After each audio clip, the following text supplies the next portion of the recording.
Is there truly no God? First and foremost, I kindly request you to temporarily let some of my ideas step into your brain, judge them, and then doubtlessly it is your choice to keep or throw them. Well, imagine that we have two books.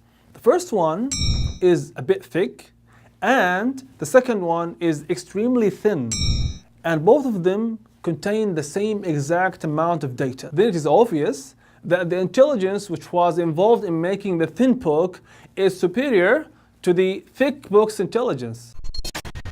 Whenever we have a dense amount of data and a smaller storage medium, this must imply a sort of intelligence. Cool. Now imagine that we have a 700 terabytes of data, which equals rows of books lined up on top of each other from the Earth up to the moon, more than 500 times.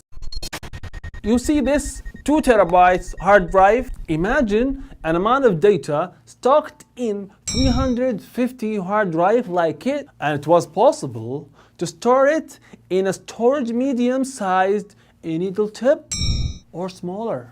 Then immediately arises this very question: what is the incredible intellect behind this process? However, this is exactly what scientists have recently started to endeavor. So, instead of storing data in hard drives, Blu-rays, DVDs, CDs, etc., they have decided to explore this storage medium sized a needle tip.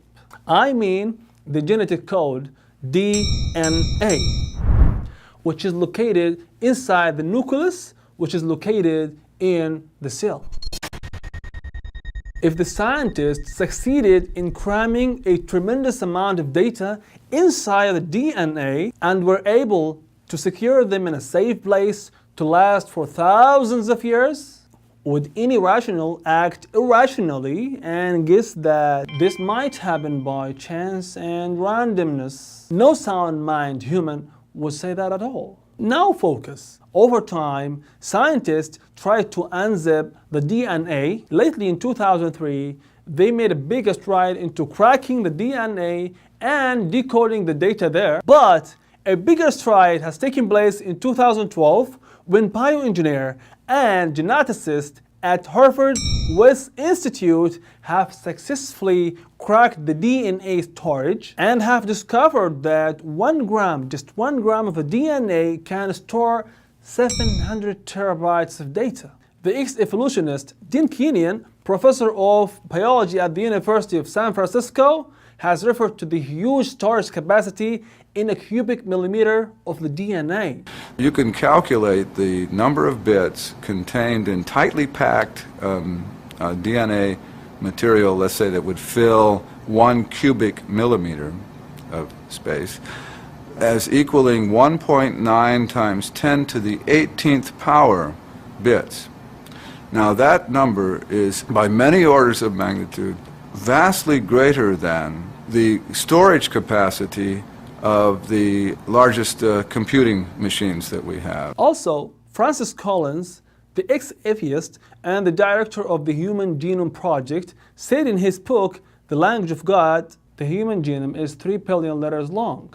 Just to read it aloud, day and night, would take 31 years. By the way, when we talk about the DNA, we're not talking about normal information. No, we are talking about a type of information, if implanted into a living cell, will convert this information to a living organism. That's what led the senior atheist, Sir Anthony Flew, the professor of philosophy at the University of Oxford, the world's most notorious atheist, who authored more than 30 books, which had a great impact on people, to change his mind and return to belief in God in 2004.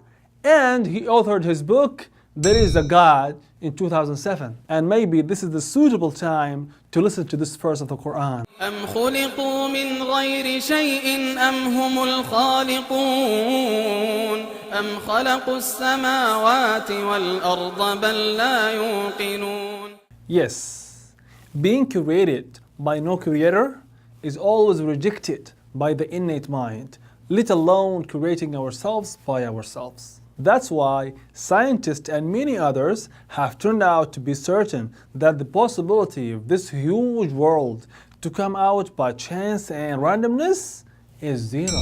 It may happen that an ink bottle dropped on a white paper to draw a nasty cat.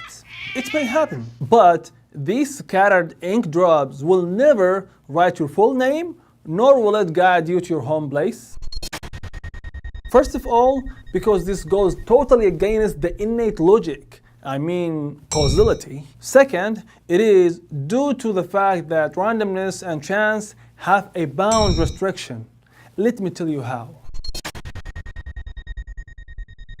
Claimed that monkeys typing randomly on keyboards, given enough time, could eventually type out the complete works of the Shakespearean sonnet. Therefore, life could also happen by chance, an idea which had great impact on many people. Later on, the British National Council decided to get in and did the experiment. Brought up 6 monkeys, locked them in a cage, trained them how to type, and after 1 month of the experiment, this was the result. The monkeys had produced 50 typed pages, but not a single correct word. Actually, the lead male spent most of the time bashing on the keyboard, while the others spent most of the time urinating or defecating on the keyboard. Hence, Gerald Schroeder, professor of nuclear physics, MIT University in America, took the initiative and studied the possibility of the monkeys randomly typing the 18th Shakespearean sonnet alone, which has almost 488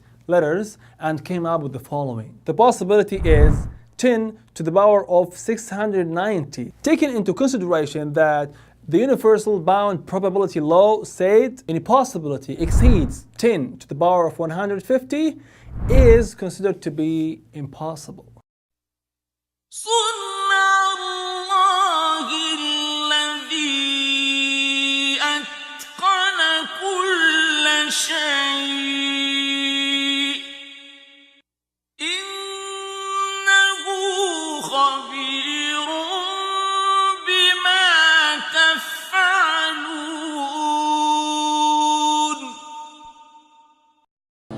Follow that voice deep inside. Finally, I clearly and openly encourage you to take the right step and return to your origin.